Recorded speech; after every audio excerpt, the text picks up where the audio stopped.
Welcome to another episode of Band Director Bootcamp, the podcast with productivity and wellness tips for busy band directors. I'm your host, Lesley Moffat, and I'm really grateful to be sharing this platform with you. As busy band directors, we know you don't have lots of time to sit around and watch lengthy professional development webinars, so we share 20-minute tidbits with takeaways you can use to support you with professional longevity and a healthier life. And today, to help us with all things related to this, he's going to solve all your problems today. I'm so excited. I'm here with Dr. Tim Sexton. He's the brass instructor with the Bluecoats, and he's the associate director of bands at Tarpon Springs Leadership Conservatory for the Arts. But the real reason I know him is because I got to meet his wife this summer, and she's a hoot. We had so much fun together. He is married, just recently married, as of this last month. Or was it this? Yeah, this month. Yeah, just back in June. In June. So Dr. Amy Bovin is the other half of Dr. Tim Sexton here, and they got married, and then she came to the WBDI conference. So right afterwards. So it was really cool to get to meet her and to get to make a connection with you too. Yeah. So welcome to Band Director Bootcamp. Hey, thanks so much. Really looking forward to the collaboration today. Just hanging out and talking about things we need. All the nerdy band talk. And I'll tell you why you want to stay tuned, because today he's going to talk to us. He's pretty busy in the summer. So he's going to tell us about how he balances his time in the summers when he's running a whole bunch of different commitments. And we can all use this kind of thought right now as we go back into busy school years, or we're in the middle of something, some points and some pointers and tips that he may share today might go, oh man, I didn't think of that, or I should try that, or whatever it is. So the other thing he's going to talk about is downtime versus music activities. Now, for all of you out there that just went, wait, what's the downtime word mean? I don't know, because I know band directors, and we often don't even know what that is or know what to do with downtime because we just keep ourselves so busy, and right. That can be unhealthy. I don't know. I learned that the hard way. I didn't have a life outside of band directing for a very long time, and It wasn't super healthy. So I'm glad that we're talking about this kind of stuff now, and I'm really excited to hear your story and why you, at this point in your career, have already made it a priority to think about these things now. So give us a little bit of your background and then kind of dive into that. Yeah, most definitely. So I guess like the quick little cliff notes of this is I grew up in rural Alabama. I went to a very small high school. Sports and music were my thing. I immediately wanted to go to either the University of Alabama or an incredible college down the road, Jacksonville State. I loved their marching band program, loved what they were about. I would go to their football games whenever I was a junior or senior just to watch the marching band and leave after halftime. So, I mean, like, I loved that environment. And during that experience there with Ken Bodiford and Jeremy Stovall, Clint Gillespie, it's just great to have them as mentors in the past who kind of pushed me a little bit indirectly into the drum corps realm. First year that I marched was at Crown, and I thought to myself, and I put in the back of my first dot book, I go, never do this again. Never do this again. And immediately after that summer finished, I look now like 16 whatever years in the future, and here I am still doing it. And I think it's like I always have been trying to involve myself with a lot of different things. So while I was doing my undergrad, my master's, my doctorate, whatever, I was always trying to stay busy, stay within the community, get to know other programs other than the one that I had either been in or initially taught in Georgia or in other areas. So that's kind of a little bit of my background in a way, is I just take the athletic mindset and that little background of my dad coaching me in the back of my head. Don't pull your front foot out, don't dip your back shoulder, like when you're in the batter's box, things like that I hear in my head musically or as a teacher. So you said an interesting phrase after you had done your first year of the marching stuff, and you were like, afterwards, I'm never doing this again. Why did you say that? I'm curious. I think I know, but I'm just curious. I think 2010 was a typical year. You know what I mean? Like for Crown that year. And I think it might have been because I was just initially a rookie in a new environment, even though I'd done the fraternity thing, Kappa Kappa Psi, Phi Mu Alpha, and I went through that process, of being a membership candidate or a pledge, whatever synonymous term you want to identify that as. But I just felt like that environment cared a little more at that year for the product than say the people at the time. I don't know.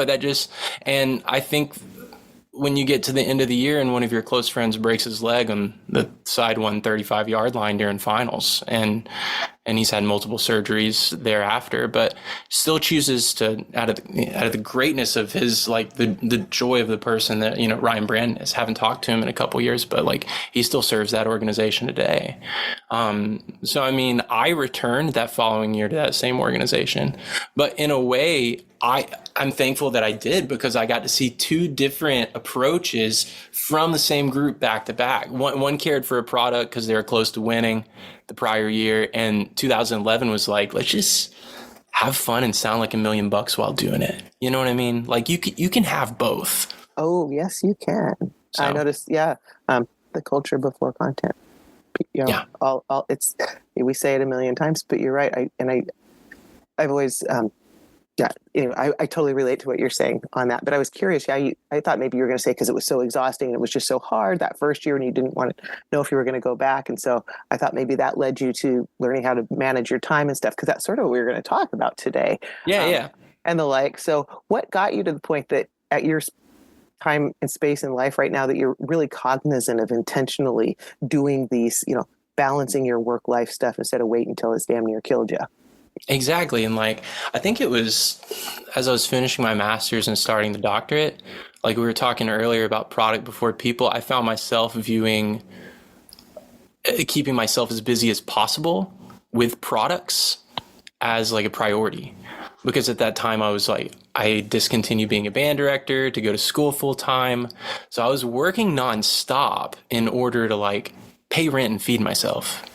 Like when you go from a director job where you got great health insurance and you leave all that to try to acquire more for your kids in the future, it inherently comes with some sacrifice. Mm-hmm. So I found myself getting buried in the amount of extra work, and it's mostly because of how I prioritize that product. So I had to do some better mapping for myself in the future. I really had to check out, like, how long am I going to stay on the road if I go somewhere this summer? Like, and what would that be for me mentally and for those students in return of that? Not just thinking, oh, stay busy. So you had to really prioritize what you were doing. Big time.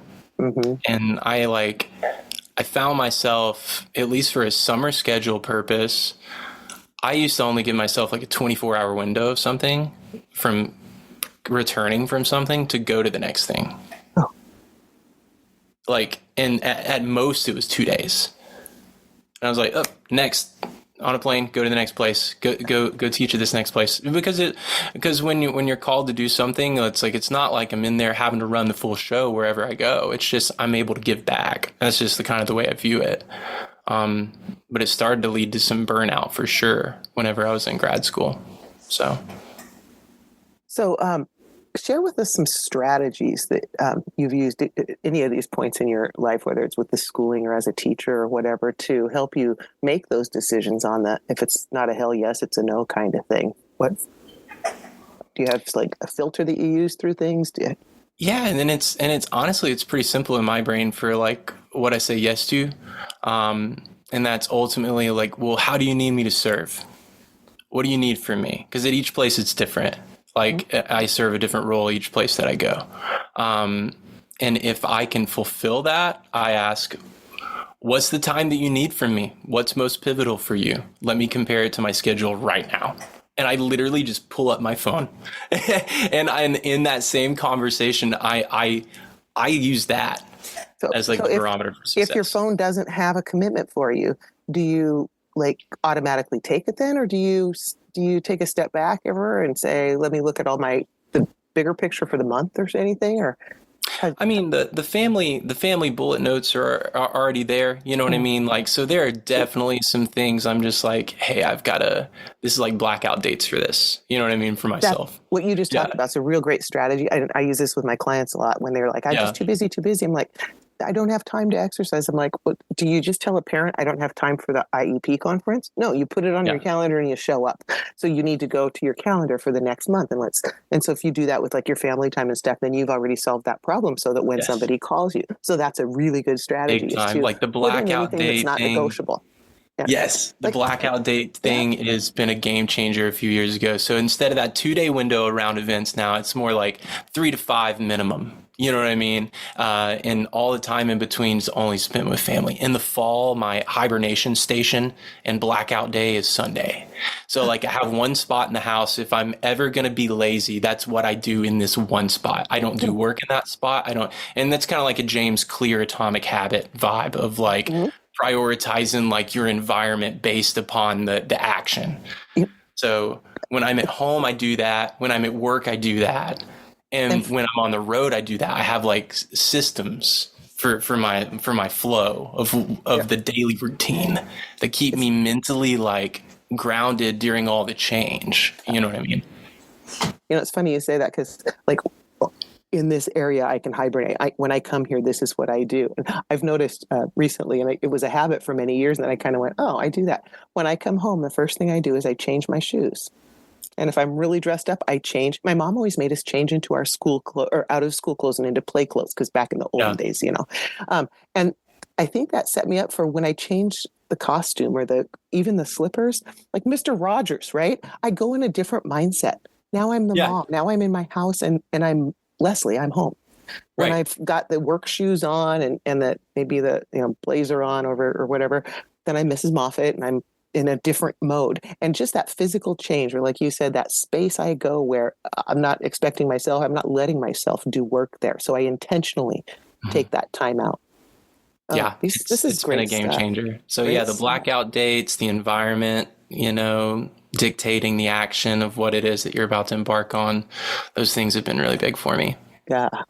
Well, cool. Well, I want to talk about like two more things with you in just a second. But before we wrap up our conversation, I do want to give a shout out to our sponsor for our Band Director Bootcamp podcast is the Empowered Music Educator Academy, where they help busy band directors create successful programs, build supportive communities, and feel frickin' amazing by providing productivity and wellness tips that support professional longevity and a healthy life.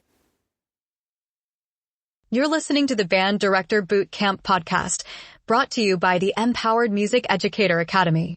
At the Academy, we're dedicated to supporting busy band directors like you with practical productivity and wellness strategies. Whether it's through our books, coaching sessions, or GPTs designed specifically for band directors, we've got everything you need to lead a successful music program without burning out. Let us help you achieve excellence in your work without working around the clock. And we're back with Dr. Tim Sexton, who is helping us think about some of the strategies we can use as we get into busy times of year, and how do we protect our own time and our family time, and therefore our mental and physical health as well.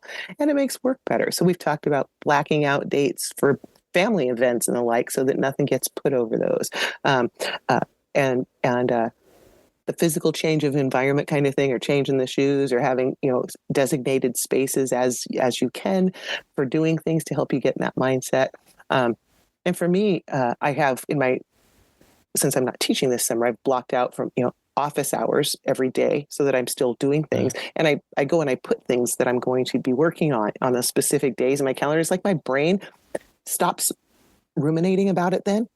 But then when I get to it, it's like, because I've written it down and I've set that time aside, I think my subconscious does all the work, because then when I sit down to do it, it's just boom, it happens so fast.